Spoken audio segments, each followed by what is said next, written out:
What's going on, everybody? Welcome to the GameFreak. Today, I want to talk about the Sega Master System. Now, if you have been following my channel for at least the past year, you've probably seen some of my game hunting videos that I do, where I go to different retro gaming stores and I try to find some deals and everything. You know, a lot of people do that. And I just enjoy making videos like that. I enjoy going out looking for games that maybe I've never heard of, look intriguing, or just games that I've always wanted but have never owned. So I really do enjoy doing those videos. Now, about the Sega Master System, I used to have one back in the mid to late 80s, and it just died on me. And for some reason, for the past year, I've been on the hunt for one. I mean, I haven't really talked about it too much, but in a few videos, I'm like, man, I'm gonna look for a Sega Master System. I've been just kind of keeping my eye open for some type of deal, and I also was looking when I went to the Tour Gaming Expo in Columbus, Ohio, and unfortunately, I didn't find one there. The only one that I did see was in the video game museum that they had, which was pretty cool.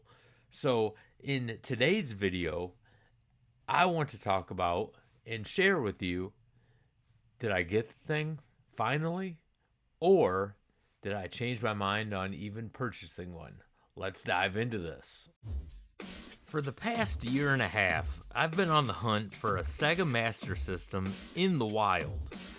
I had one growing up and loved it, but like most kids that owned one, in the States anyway, it quickly became a dust collector after we got our hands on the NES. The Nintendo Entertainment System was just a hands down better console. The games just seemed to look and play better. After a couple years on the NES, I decided to hook my Master System back up for old time's sake. To my surprise, it mysteriously stopped working. It wouldn't even power on anymore.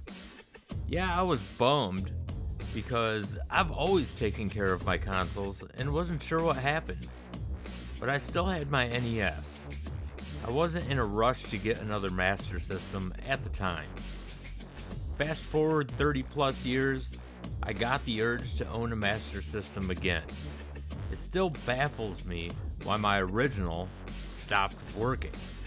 So every time I went out game hunting, I kept an eye open for a Master System.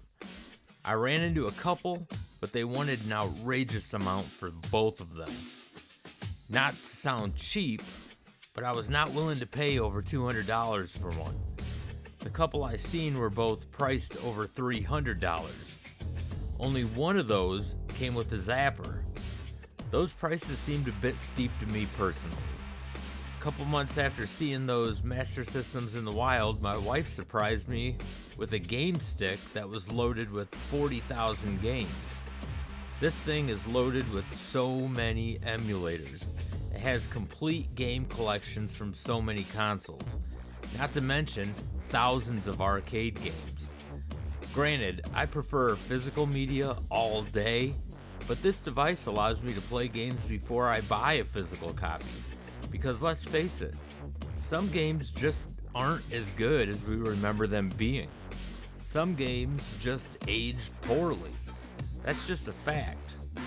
Now, this game stick that I speak of is something that I always teased on purchasing in the past, but never pulled the trigger. My wife always heard me joking around about ordering one, so instead, she ordered me one for my birthday that year. It's honestly not a bad little device. It's also saved me from wasting money on some retro games that haven't aged well at all. With that being said, this brings me back to the Sega Master System.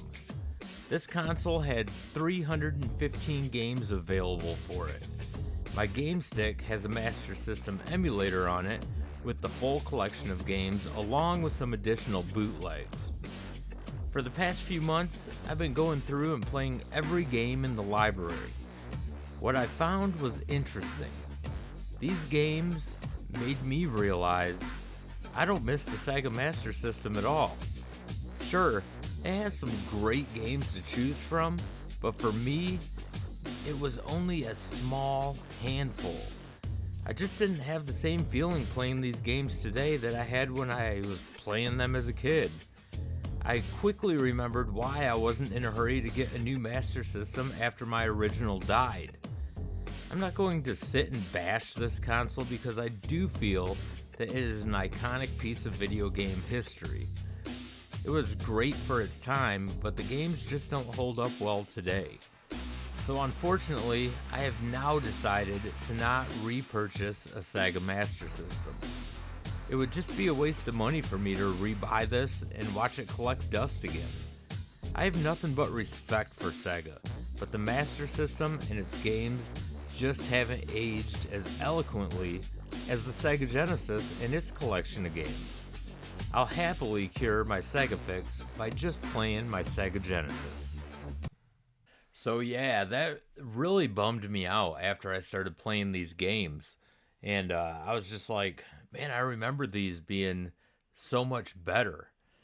But times changed. And like I said a few times in that video, some games just don't age well. And a lot of Sega Master System games didn't age well at all. Now, honestly, there are like, I don't know, a dozen or so that I really had fun playing, but to me, that doesn't rectify paying like almost $200 if I could have found one for around that price for the console for only 12 games. It's like, yeah, I think I'm going to have to pass on this. And it does suck because I remember I loved that system as a kid. And again, I'm not ripping on the Master System at all because I know a lot of people have like great nostalgia for it. Like they love that thing.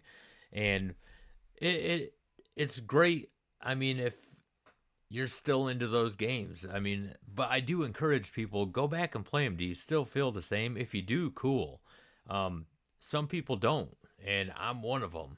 I was just like, man, they're just not as fun anymore, where I can go back and play Nintendo games and they're just as fun today as they were back then for me. So it's unfortunate. I love Sega, but like I said, I can get my Sega retro fix with my Sega Genesis. I can play that anytime I want. So really cool. And then, the games I don't already own for the Sega Genesis, I can play on my Game Stick, and that has the full collection for that and the Mega Drive as well. So really cool, man. It just sucks. Sega Master System is, to me, just a very iconic console, and it just doesn't hold up well today. So it's, for me, it just wasn't worth the price paying, or paying that price. I'm sorry. So if you are new to this channel, don't forget to hit that like and subscribe button. It really helps out this channel a lot, and I greatly appreciate it. I mean, greatly appreciate it. And if you are a content creator, don't forget to type in the word content in the comments section. We have something on this channel that I like to call the GameFreak Army, and what we do, me and my subs, if we see that word content in the comment section, we will go to your channel and we will subscribe to your channel, because that's what we do, man. We just want to help each other out, help each other's channels grow. It's not a competition. No one's trying to be the king of YouTube or anything, or at least they shouldn't be. It's all about having fun, bullshitting about video games, something that we all love and enjoy and like talking about. So that's what it's all about. So once again, I want to thank you guys for taking the time to watch this video. And until the next one, game on, everybody.